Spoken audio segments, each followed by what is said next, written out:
Hello everyone, welcome to Sleepy Classes. I am Anshuman and today we are going to see lecture 7 in our CSAT practice series initiative for the attempt of civil services 23 and 24। तो अगर आप civil services examination को attempt करने वाले हैं recent years में, आने वाले ईयर्स में 23 या 24 में, तो आप सी सैट, आपको पता है फर्स्ट स्टेज जो होता है दैट इज़ प्रिलिमिनरी स्टेज। वहाँ पे दो पेपर होता है, पेपर 1 कंसिस्ट ऑफ जीएस और पेपर 2 जो है वो कंसिस्ट ऑफ सी सैट, जिसको हम लोग सिविल सर्विसेज एप्टीट्यूड टेस्ट बोलते हैं। तो सी सैट में क्वेश्चंस आपके कहाँ से आते हैं? Quant, logical reasoning, data interpretation और इंग्लिश कॉम्पिटेंसी या कॉम्प्रिहेंशन आप बोल सकते हैं, उस पे बेस्ड क्वेश्चंस पूछे जाते हैं। आज जो है हम लोग का लेक्चर अभी तक जो इस सीरीज़ में 6 लेक्चर्स जो हमने कवर किया है, वहाँ पर हमने कुछ इंपॉर्टेंट कंसेप्ट्स कवर किया, जैसे परमुटेशन एंड कॉम्बिनेशन, जो सबसे ट्रिकी टॉपिक है आपके क्वांटिटेटिव एप्टीट्यूड का, उसको हमने कवर किया। और वहाँ पर कुछ प्रीवियस ईयर्स क्वेश्चंस भी हमने सॉल्व किया। खास करके एक सेशन जो था इस पर बेस्ड था कि किस तरह के क्वेश्चंस को आपको सी सैट में अवॉइड करने हैं और किस तरह के क्वेश्चंस को आपको सी सैट में डेफिनेटली अटेम्प्ट करना है। तो वो लेक्चर्स जो है आप जाके देख सकते हैं। आज जो है सेशन वो थोड़ा सा डिफरेंट है, क्योंकि कुछ दिन से जो है कुछ रिक्वेस्ट कमेंट्स के थ्रू आ रहे थे कि अभी रिसेंटली हरियाणा सिविल सर्विसेज का एग्ज़ाम हुआ है और वो ऑलमोस्ट सेम फॉर्मेट पे ही होता है सिविल सर्विसेज के। तो वहाँ पर क्या है कि आपको जो सी सैट का पेपर आया है उसको हम लोग यहाँ पे कवर कर रहे हैं। उसके खास करके क्वांटिटेटिव जो एप्टीट्यूड वाला जो क्वेश्चंस है उसको हमने यहाँ पे कवर किया है। अराउंड 8 to 9 क्वेश्चंस है। तो आपको करना क्या है कि आज सारे क्वेश्चंस को आप देख रहे हैं और क्वेश्चंस जो है वो हिंदी में भी अवेलेबल हैं, लेकिन जो सॉल्यूशन होगा वो बेसिकली हिंदी में एक्सप्लेन करेंगे, लेकिन लिखना तो वो जो आप मीडियम है वो इंग्लिश ही रहेगा।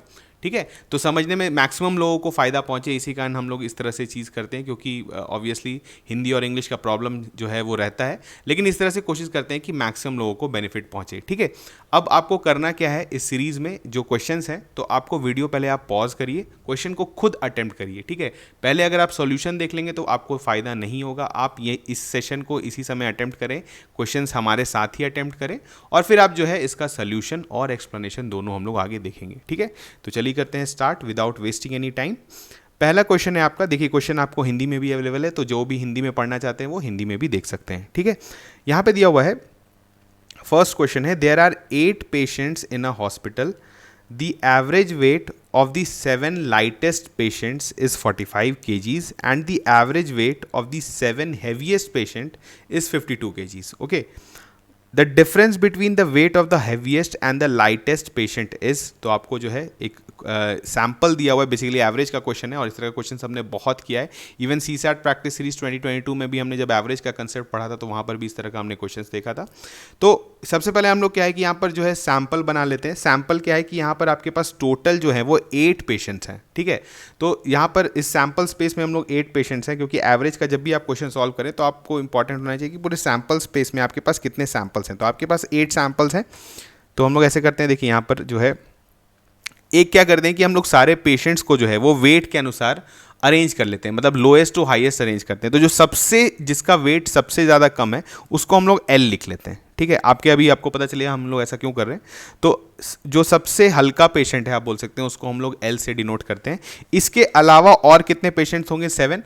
तो हम लोग क्या करते हैं, पहले 6 पेशेंट्स को जो है वो बीच में इसको हम लोग लिख देते हैं, ऐसे ऐसे हम लोग डिनोट कर रहे हैं। ठीक है, सिर्फ आपको पेशेंट्स देख रहे हैं, 6 पेशेंट्स, इनका ज़्यादा यूज़ नहीं है, इसी कारण हम लोग इसको लाइन से दिखा दे रहे हैं। और जो हैवीएस्ट पेशेंट है उसको हम लोग डब्लू बोल देते हैं। ठीक है, जो हैवीएस्ट पेशेंट है उसको डब्लू बोलते हैं। तो आप यहाँ पर देखिए काउंट करेंगे 1 2 3 4 5 6 7 8, आपके पास टोटल 8 पेशेंट्स हैं। तो यहाँ पर हम लोग लिख देते हैं कि सैम्पल स्पेस का जो स्ट्रेंथ है वो है 8। अब यहाँ पर दिया हुआ क्या है, the average weight of the 7 lightest patient is 45। तो यहाँ पे बोल रहा है कि जो 7 जो लाइटेस्ट पेशेंट हैं उनका एवरेज वेट जो है वो 45 है। तो लाइटेस्ट पेशेंट मतलब क्या हुआ कि जो सबसे कम वेट से हम लोग स्टार्ट करें और जितना आगे तक जाएं, 7 पेशेंट्स तक अगर आप काउंट करें, तो अगर आप काउंट करेंगे तो क्या होगा, सिर्फ ये जो लार्जेस्ट जिसका मतलब हाईएस्ट वेट है उसको अगर हम लोग छोड़ दें तो इसको बोल रहा है, ये वाले सैंपल को बोल रहा है। ठीक है, तो इसका क्या है, इसका आपका जो है एवरेज कितना दे दिया गया है, वेट 45। ठीक है, तो यहाँ पर इस वाले सैंपल आप बोल सकते हैं, इस सैंपल में कौन कौन से हैं, आपका लाइट वेट जो सबसे लाइट वेट वाला है वो है, और उसके अलावा जो बीच के जो आप बोल सकते हैं 6 पेशेंट्स है वो इसमें इंक्लूडेड है, और इसका एवरेज एज जो है वो 45 है।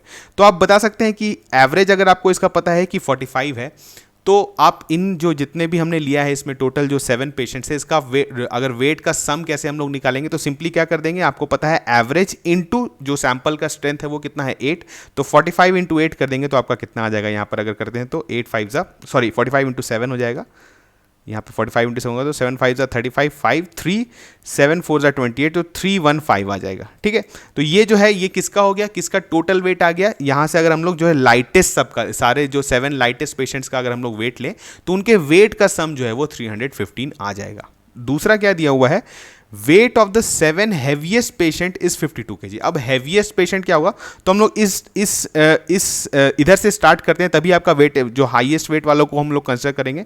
तो अगर इसको करते हैं तो ये वाला सैंपल को बोल रहा है, ये वाला देखिए, ये वाला जो है अगर हम लोग कर लें तो यानी यहाँ पर क्या हो रहा है, सिर्फ आपका जो लाइट वेट वाला है वो बच जा रहा है। अब इसका एवरेज कितना दे दिया है आपका, इसका एवरेज दे दिया है आपका 52 kg। ठीक है, तो इनके वेट्स का सम कितना हो जाएगा, 52 इंटू 7 करेंगे, 50 इंटू 7, 52 इंटू करते हैं तो 7 2 14 एंड कैरी ओवर 1, 7 5 35, तो 364। देखिए आप जो है इनके वेट का मतलब अगर हम लोग सिर्फ लाइट वाले को छोड़ दें, लाइटेस्ट वाले को छोड़ दें, तो उनके वेट्स का जो है सम हम लोग को 364 मिल गया। अब आपसे पूछ रहा क्या है, the difference between the weight of the heaviest and the lightest patient. अब देखिए है क्या, ये 364 जो है ये क्या है, इसमें किसका किसका वेट इंक्लूडेड है, इसमें है आपका जो बीच वाले 6 हैं वो तो हैं ही, और जो सबसे वेट वाला है। ठीक है, और जो दूसरा वाला हमने लिया था जिसमें एवरेज 45 था, उसमें क्या था, ये 6 तो थे ही और लाइट वाला था। तो अब क्या है, ये देखिए इसका वैल्यू आया था 364, इसका वैल्यू आया था 315। अगर हम लोग 364 माइनस 315 कर दें तो हम लोगों को क्या सिंपली क्या मिल जाएगा, जो हाईएस्ट वेट वाला है और जो लोएस्ट वेट वाला है उसके डिफरेंस।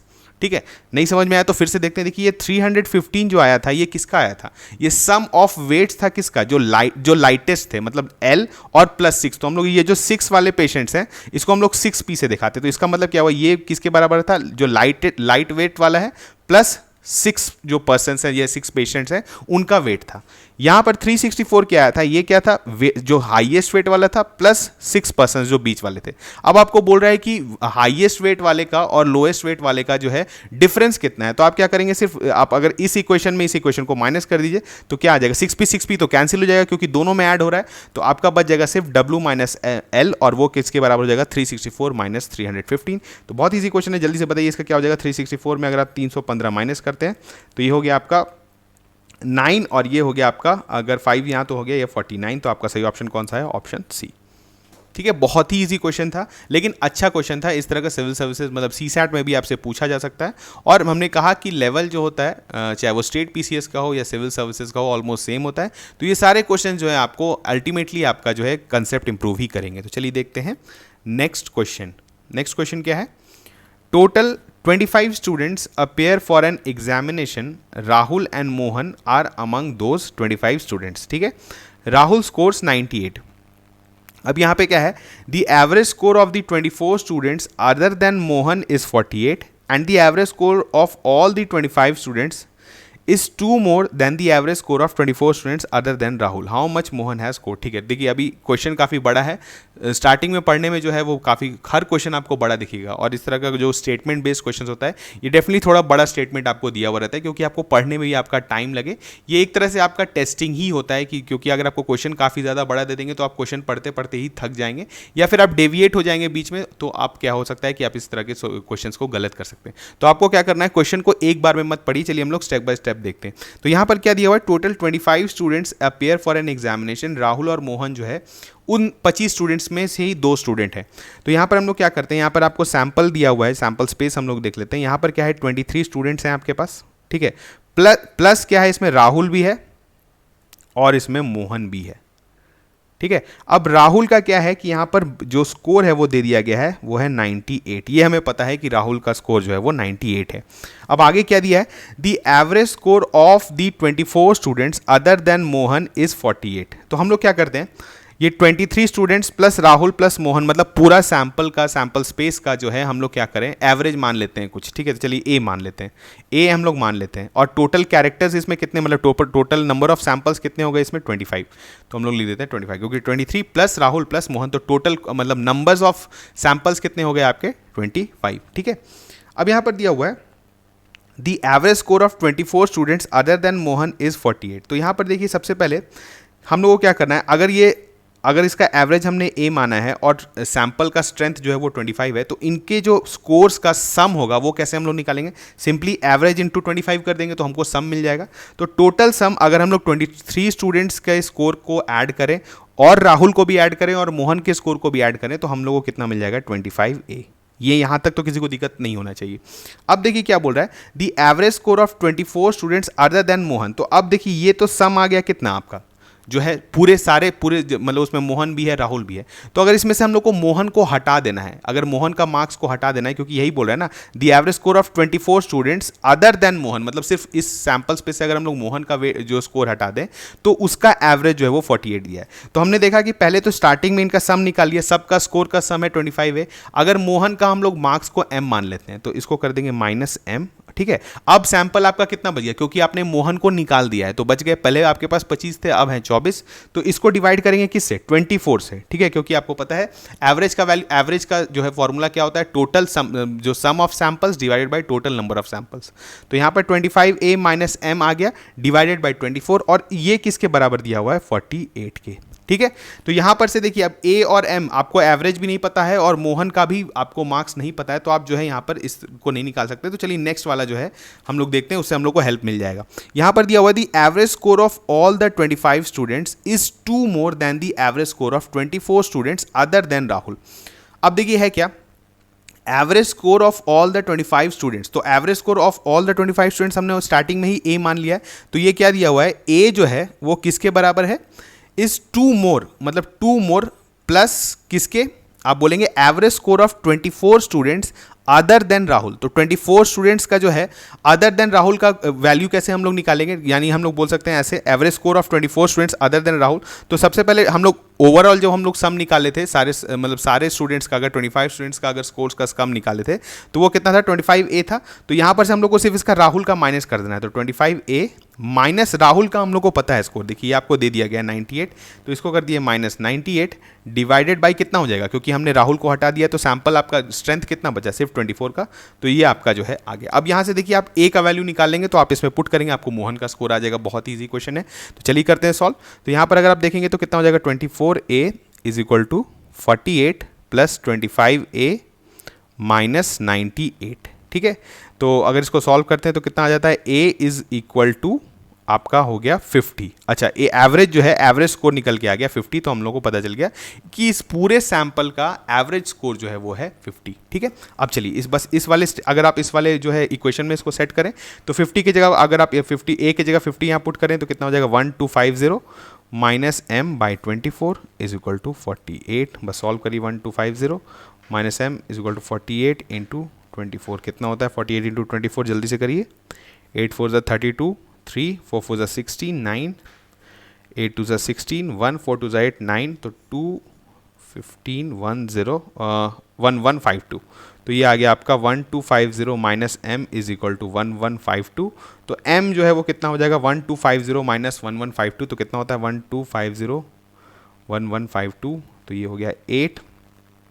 अगर ये 4 है तो ये हो गया आपका 98। तो आपका सही ऑप्शन कौन सा हो गया? 98। ऑप्शन सी जो है वो बिल्कुल सही है। तो मोहन का जो स्कोर है दैट इज 98।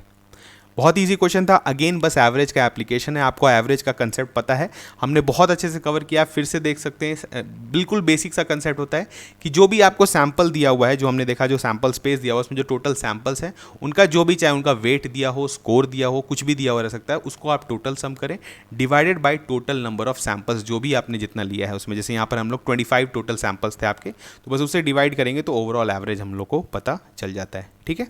चलिए बढ़ते हैं नेक्स्ट क्वेश्चन। अगेन एवरेज पर ही बेस्ड क्वेश्चन है, काफ़ी ज़्यादा पूछा गया है और आजकल सिविल सर्विसेज एग्जामिनेशन में भी आप देखेंगे कि एवरेज बहुत फेवरेट होता चला जा रहा है। 2 3 4 क्वेश्चन आपको हर साल देखने को मिलते हैं, तो आप इस पर जितना ज़्यादा क्वेश्चंस प्रैक्टिस करेंगे आपको सीसैट में भी काफ़ी हेल्पफुल होगा। The parents have m number of children. अच्छा, यहाँ पे दिया हुआ द पेरेंट्स, यहाँ पे एक पेरेंट है जिनको m नंबर ऑफ चिल्ड्रन दिया हुआ है, मतलब उनके पास हैं। The average age of father, mother and m children is 20। The father is 48 years old and the average age of mother and m children is 16। ठीक है, तो हम लोग पहले करते हैं, हम लोग बना लेते हैं, पहले हमारा सैम्पल स्पेस बनाते हैं। तो यहाँ पर क्या है, देखिए m चिल्ड्रन है, ठीक है, तो हम लोग लिख देते हैं m चिल्ड्रन और फादर और मदर। ठीक है, ये सबसे पहले आप डिफाइन कर लीजिए क्योंकि इससे आपको काफ़ी आसानी होता है।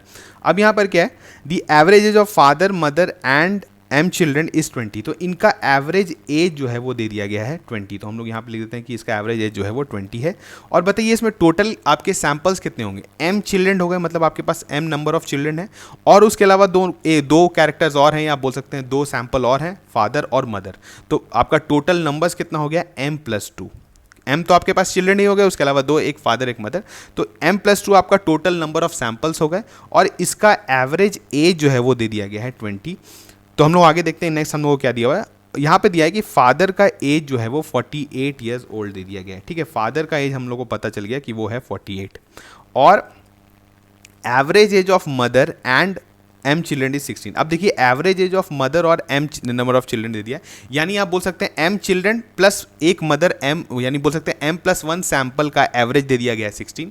तो एक तरह से हम इसको इक्वेट करते हैं। देखिए यहाँ पर क्या है, आपको स्टार्टिंग में m चिल्ड्रन है, फादर है, मदर है, इनका ओवरऑल एवरेज दे दिया गया है 20। टोटल नंबर ऑफ सैंपल्स कितने थे, m+2। ठीक है, तो आपको इनका टोटल, अगर हम लोग बोलेंगे कि इनके एज का अगर सम निकालना है तो वो कैसे निकालेंगे, m+2 × 20। तो इसको हम लोग पहले लिखते हैं m+2 × 20। ठीक है, और ये किसके बराबर हो गया, देखिए इसका हम लोग को टोटल सम ऑफ एजेस निकालना है। तो फादर का तो हम लोग को पता है 48। ठीक है, और ये क्या बोल रहा है कि अगर m चिल्ड्रन और मदर का हम लोग सिर्फ लें एवरेज तो वो 16 के बराबर आता है। तो सबसे पहले टोटल नंबर ऑफ सैंपल्स कितना हो गया, m चिल्ड्रन हो गए और एक मदर, यानी m+1, तो m+1 इंटू क्या कर देंगे 16। बस इसको आप इक्वेट कर दीजिए दोनों, क्योंकि दोनों जो है टोटल वेट मतलब आप बोल सकते हैं टोटल सम ऑफ उनका जो है एज है, दोनों को इक्वेट हमने कर दिया। तो इसको चलिए सॉल्व करते हैं। 20m + 40 is equal to 48 + 16m + 16। ठीक है, तो ये हो गया आपका 4m, और ये हो गया 40 उधर जाता है तो 48 में 8 बच गया, और 8 + 16 तो कितना हो गया 24। तो m बराबर आपका कितना आ गया 6। तो आपके टोटल आपसे पूछ क्या रहा है यहाँ पर, द नंबर ऑफ m, मतलब आपसे चिल्ड्रन कितने यहाँ पर, तो m इज इक्वल टू क्या आ गया आपका 6। तो आपका ऑप्शन बी जो है वो बिल्कुल सही है। ठीक है, तो बहुत ही इजी क्वेश्चन था, इस तरह क्वेश्चन आपको देखने को मिलेगा, और एवरेज जो है वो बहुत इंपॉर्टेंट होते जा रहा है, क्योंकि आप देख रहे हैं कि 2, 3, 4 क्वेश्चन जो है वो हर साल आपके CSAT में भी देखने को मिला है। ठीक है, नेक्स्ट क्वेश्चन देखते हैं। अगेन एज पर बेस्ड क्वेश्चन है, तो हम लोग सॉल्व करते हैं। A is twice as old as B and C is thrice as old as A। If A's age is 2 year less than the average age of all the 3AB, अच्छा again average का ही question है, and C's present age is near, आपको C का present age निकालना है। ठीक है, तो हम लोग क्या करते हैं कि तीनों का जो है सबसे पहले जो इक्वेशन जो प्रेजेंट एज है ABC मान लेते हैं, A, B और C इनका प्रेजेंट एज है। ठीक है, अब यहाँ पर रिलेशन क्या दिया हुआ है, A is twice as old as B, मतलब A का जो प्रेजेंट एज है वो किसके बराबर है, ट्वाइस ऑफ B। ठीक है, तो A का जो हम लोग यहाँ से एक रिलेशन हम लोग को मिल गया। उसके बाद क्या है, C is thrice as old as A, मतलब C जो है वो किसके बराबर है, थ्राइस ऑफ A, ये हमें मिल गया। अब यहाँ पे बोल रहा है if A's age is 2 year less than the average age of all the 3ABC। अच्छा एवरेज एज अब अगर हम लोग लेंगे इनका तीनों का तो क्या हो जाएगा, सिंपली A + B + C। ठीक है, और डिवाइडेड बाय कितना हो जाएगा, टोटल नंबर ऑफ सैंपल्स है 3, तो A + B + C divided by 3। अब दिया हुआ है A का जो एज है वो 2 साल कम है इस एवरेज एज से, तो इसको हम लोग लिखते हैं A जो है वो किसके बराबर है, इससे 2 कम है, तो ये बस हमने लिख दिया। अब देखिए यहाँ पर क्या आपको बहुत ईजी होगा सॉल्व करना, आपको बेसिकली पहले A का एज अगर हम लोग निकाल लेंगे तो उसके बाद हम लोग को C का भी पता चल जाएगा, क्योंकि C = 3A है। तो यहाँ पर क्या करिए, आप B को और C को जो है A के टर्म्स में लिख दीजिए। तो B कितना हो गया आपका A/2, ठीक है, और आपका C जो है वो 3A है, तो बस पुट कर दीजिए इसका वैल्यू। तो आपका कितना आ गया यहाँ अगर देखेंगे तो A प्लस आपका B का जो है A/2 प्लस C का जो है वो आ गया 3A डिवाइडेड बाई 3 - 2। जल्दी से सॉल्व करिए। A इज़ इक्वल टू ये हो गया आपका ये हो जाएगा 4A, और ये हो जाएगा बेसिकली 9A, 2 और नीचे 3, तो ये 6 हो गया, और ये -2। तो अगर इसको हम लोग सॉल्व करते हैं, उधर ले जाते हैं, 9A/6 - A is equal to 2, तो ये हो गया आपका 3A/6 इज़ इक्वल टू 2, तो A/2 इज़ इक्वल टू 2, तो A इज़ इक्वल टू 4 आ गया। A का जो प्रेजेंट एज है वो 4 ईयर्स है। तो आपसे पूछ रहा है C का प्रेजेंट एज क्या है, तो C जो है वो थ्राइस A है, तो 4 × 3 क्या हो जाएगा 12, तो आपका ऑप्शन डी जो है वो बिल्कुल सही है। ठीक है, बहुत ही इजी क्वेश्चन था। एज का बेस्ड क्वेश्चन जो होता है वो काफ़ी आसान होता है, बस अगर आप सारे स्टेटमेंट्स को अगर आप ढंग से फॉलो करें तो आप जो है आंसर तक बिल्कुल पहुंचेंगे। ठीक है, चलिए बढ़ते हैं आगे। 12 years ago, अगेन एज पर बेस्ड क्वेश्चन है। 12 years ago the age of father was 3 times the age of his daughter. After 12 years father's age will be twice than of his daughter. The ratio of their present ages. तो उनके जो है present as का जो है ratio पूछा जा रहा है, तो जल्दी सॉल्व करते हैं। देखिए इस तरह के क्वेश्चंस जो एज बेस्ड क्वेश्चन आता है, तो सबसे पहले आप क्या करिए, इनका प्रेजेंट एज मान लीजिए। तो फादर का जो है प्रेजेंट एज हम लोग मान लेते हैं एफ, ठीक है, प्रेजेंट एज, और डॉटर का जो है वो मान लेते हैं डी। ठीक है, अब यहाँ पे क्या दिया हुआ है 12 years ago, तो 12 years ago फादर का एज कितना होगा, f माइनस 12। ठीक है, यहाँ तक तो किसी को कोई दिक्कत नहीं है। फादर का एज 12, मतलब अगर आप 12 साल पीछे चल जाएं तो फादर का एज अगर अभी f है, प्रेजेंट एज f है, तो 12 साल पहले कितना होगा, f माइनस 12। और डॉटर का भी 12 years पहले कितना हो जाएगा एज, d माइनस 12। ठीक है, उस समय क्या बोल रहा है कि 12 साल पहले क्या था कि फादर का जो भी एज था वो उस समय के डॉटर का एज का जो है वो थ्राइस था। मतलब उस समय डॉटर का एज d माइनस 12 था, उस समय फादर का एज f माइनस 12 था, और इन दोनों के बीच का क्या रिलेशन था, ये जो था ये इसका थ्राइस था। ठीक है, तो ये एक रिलेशन आ गया। चलिए अब जल्दी से इसको अरेंज कर लेते हैं। एक इक्वेशन आपको मिल जाएगा, f minus 12 is equal to 3d minus 36, और ये हो गया आपका 3d minus f is equal to 24। तो एक इक्वेशन आपको यहाँ से मिल गया। चलिए दूसरा क्या देखते हैं। दूसरा जो है हम लोग को इक्वेशन निकालना पड़ेगा। After 12 years father age will be twice that of his daughter. After 12 तो फादर का एज कितना हो जाएगा, f प्लस 12, और डॉटर का एज कितना हो जाएगा, d प्लस 12। आफ्टर 12 years का बात हो रहा है।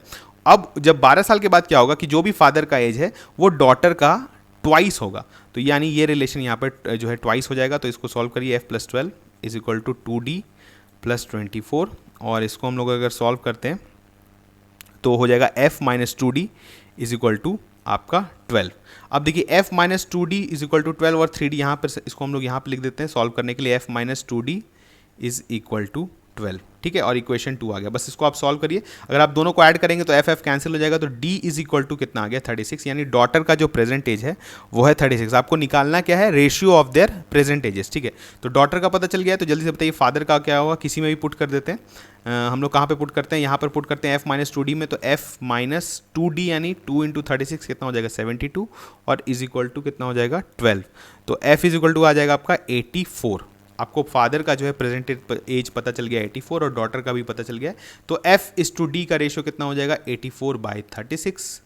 तो कितना हो जाएगा, 12 से घटाते हैं, 12 3, और ये हो गया आपका 7। तो 7:3 का रेशियो आ गया। तो आपका ऑप्शन डी जो है वो बिल्कुल सही है। ठीक है, बहुत इजी क्वेश्चन था। अगेन जो भी एजेस पे बेस्ड क्वेश्चन आता है तो सबसे पहले क्या करना है, आपको प्रेजेंट एज जो है लिख देना है, कुछ आपको मान लेना है, और फिर जो भी आपको स्टेटमेंट दिया है उस स्टेटमेंट को आप रिलीजियसली फॉलो करते रहिए, आप जो है आंसर तक डेफिनेटली पहुंच जाएंगे। ठीक है, चलिए बढ़ते हैं next question. A mother, again age पर ही बेस्ड क्वेश्चन है। A mother has decided to sum and product the ages of her children Ishaan and Anushka. The sum and product of their ages are 18 and 56। ठीक है, उनका जो edges का जो सम है वो है 18, और उनका जो प्रोडक्ट है दैट इज 56। ठीक है, the solution of which quadratic equation gives the possible ages of the Ishan and Anushka. बहुत ही इजी क्वेश्चन है। आपको बताना है कि इसमें से कौन सा क्वाड्रेटिक इक्वेशन जो है वो रिप्रेजेंट करता है सही सॉल्यूशन, जो कि देगा, मतलब जिससे हम लोग को इनका एग्जैक्ट एज पता चल जाएगा। तो चलिए देखते हैं। अब देखिए ईशान है और अनुष्का है, दो इसके जो हैं बच्चे हैं। तो अब यहाँ पर क्या है कि ईशान का एज हम लोग x मान लेते हैं। ठीक है, ईशान का एज हम लोग x मान लेते हैं। तो आपका बताइए अनुष्का का एज क्या होगा, क्योंकि दोनों के एज का सम जो है वो 18 है। तो हमने ईशान का एज x मान लिया, टोटल सम 18 है, तो इसका कितना हो जाएगा, 18 माइनस x। ठीक है, अब इन दोनों का प्रोडक्ट जो है वो किसके बराबर दे दिया गया है, 56 के। तो बस हम लोग मल्टीप्लाई कर देते हैं, तो कितना हो गया, 18x।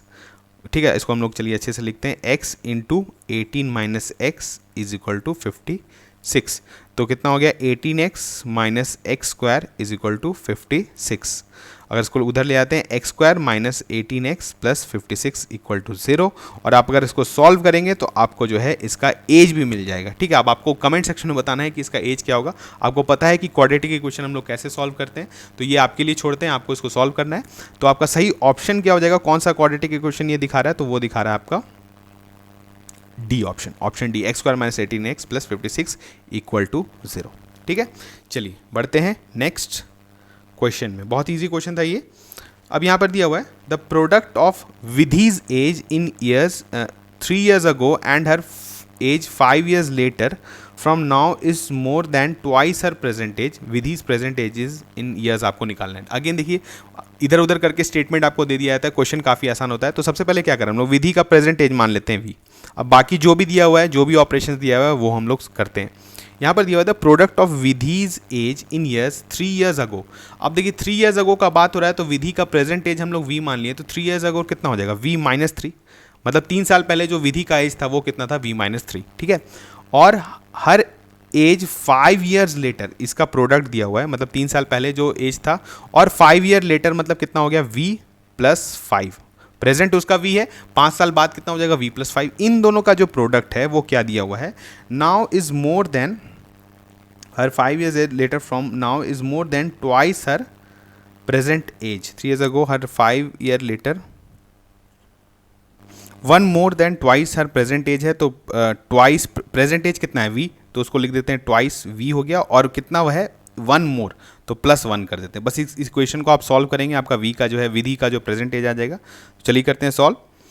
We minus 3 into v plus 5 है, तो we square plus 5v minus 3v ये minus 15 is equal to 2v plus 1, ठीक है। तो अगर इसको हम लोग v square plus 2v minus 15 is equal to 2v plus 1, तो 2v तो कैंसिल हो गया, तो v square is equal to कितना हो जाता है 16, तो v का वैल्यू कितना आ जाएगा, ऑब्वियसली जो है अंडर रूट करेंगे 16 का, तो कितना हो जाएगा 4। तो विधि का जो प्रेजेंट एज है वो है 4, तो आपका सही ऑप्शन क्या हो गया, ऑप्शन ए, ठीक है। चलिए देखते हैं नेक्स्ट क्वेश्चन। एज पे बेस्ड क्वेश्चन है, इसी तरह का क्वेश्चन आपसे पूछा जाएगा। बस आपको क्या करना है, प्रेजेंट एज मान लेना है, जैसे हमने प्रेजेंट एज वी मान लिया, उसके बाद जो है 3 साल पहले वी माइनस 3 हो गया, 5 साल आगे वी प्लस 5 हो गया, दोनों का जो प्रोडक्ट था वो कितना था, 1 more than twice the present age, तो कितना हो गया 1 प्लस 2v हो जाएगा। इसको अगर आपने सॉल्व किया तो आपका v का वैल्यू आ गया, तो हमें प्रेजेंट एज पता चल गया। चलिए देखते हैं नेक्स्ट क्वेश्चन। ये भी आपसे पूछा गया है इसी हरियाणा सिविल सर्विसेज के सीसैट के पेपर में। यहाँ पर क्या दिया हुआ है, 2 trains are moving in opposite direction, first train is 150 metre long and its speed is 40 kilometre per hour and the length of the second train is 170 metre. If they cross one another in 4 seconds, what is the speed of the second train. यहाँ पर देखिए क्या है, 2 train है, एक train 1 है, इसको हम लोग T1 मान लेते हैं, इसको T1 से दिखाते हैं, और एक ट्रेन 2 है, ठीक है। इसका जो है ट्रेन फर्स्ट वाले ट्रेन का जो लेंथ है वो दिया हुआ है 150 मीटर और इसका जो है वो 170 मीटर है, ठीक है। और जो फर्स्ट ट्रेन है वो किस स्पीड से मूव कर रहा है, 40 किलोमीटर पर आवर, और दोनों अपोजिट डायरेक्शन में मूव कर रहे हैं, मतलब एक दूसरे की तरफ मूव कर रहे हैं। तो इसको बोल रहा है if they cross one another in 4 seconds, मतलब दोनों जो है एक दूसरे को पूरी तरह से क्रॉस कर जाते हैं, कब, 4 seconds में। तो बहुत इजी क्वेश्चन है, किसका हमने ट्रेन पर बेस्ड बहुत सारा क्वेश्चन किया है, ये रिलेटिव स्पीड का क्वेश्चन है। अब रिलेटिव स्पीड में क्या होता है कि दो ऑब्जेक्ट्स जब एक दूसरे की तरफ मूव करते हैं तो उनका जो रिलेटिव स्पीड होता है वो क्या होता है, उनके स्पीड्स का एडिशन, बेसिकली उनका स्पीड जो है वो एड अप हो जाता है। तो यहाँ पर देखिए अब 40 किलोमीटर पर आवर दिया हुआ है, तो सबसे पहले तो क्योंकि यहाँ पर सारा ट्रेन का भी लेंथ और आपको टाइम सारा मीटर और मीटर पर सेकंड में दिया हुआ है, तो हम लोग क्या करते हैं कि इस जो स्पीड दिया हुआ है इसको हम लोग कन्वर्ट कर लेते हैं मीटर पर सेकंड, हमारे लिए ईज होगा उसके लिए। तो 40 को अगर हम लोग मीटर पर सेकंड में करते हैं तो 40 इंटू 5/18 मल्टीप्लाई करेंगे। आपको पता है अगर जस्ट ऑपोजिट करना रहता, अगर हम लोग को मीटर पर सेकंड को किलोमीटर पर आवर में करना पड़ता तो 18/5 से मल्टीप्लाई करते हैं। तो यहाँ पर अगर करते हैं तो 40 किलोमीटर पर आवर इंटू 5/18 करेंगे तो जो भी स्पीड आएगा वो मीटर पर सेकंड में होगा। तो यहाँ पर करते हैं 229, तो ये हो गया 100/9 मीटर पर सेकंड। अब क्या है देखिए, इसका वेलोसिटी हम लोग को नहीं पता है, ट्रेन 2 का वेलोसिटी नहीं पता है, तो इसको हम लोग v मान लेते हैं, ये इस डायरेक्शन में, और इसको हम लोग मानते हैं किसमें, मीटर पर सेकंड में, ठीक है। वेलोसिटी v हमने मान लिया मीटर पर सेकंड में। अब देखिए क्या बोल रहा है कि दोनों जो है एक दूसरे को पूरी तरह से क्रॉस कर जाते हैं 4 सेकंड्स में।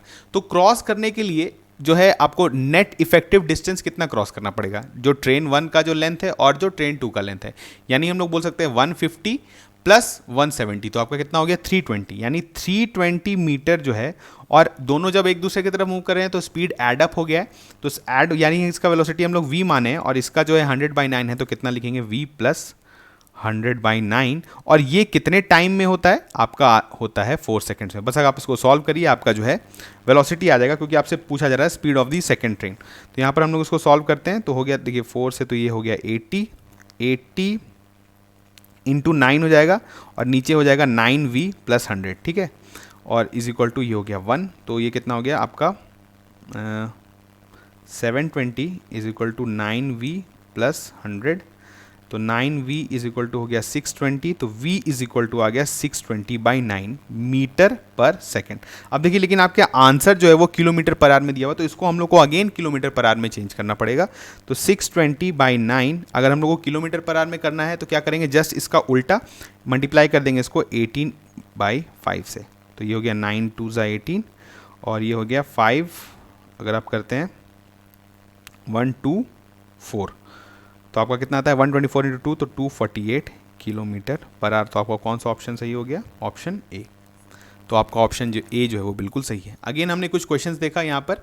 नेक्स्ट लेक्चर में भी अगर ज़रूरत पड़ा तो हम लोग कुछ और क्वेश्चंस जो है क्वांट के जो अगर आपके सिविल सर्विसेज में आए हैं, हरियाणा सिविल सर्विसेज में, उसको भी हम लोग कवर करेंगे। लेकिन अब आपको एक जो है रफ आइडिया पता चल गया होगा कि सारे एग्जाम्स में ऑलमोस्ट क्वेश्चन सेम रहते हैं। अगर आपका कंसेप्ट क्लियर है, जैसे कि यहाँ पर स्पीड, डिस्टेंस एंड टाइम का बहुत ही बेसिक कंसेप्ट है, कंसेप्ट ऑफ रिलेटिव स्पीड।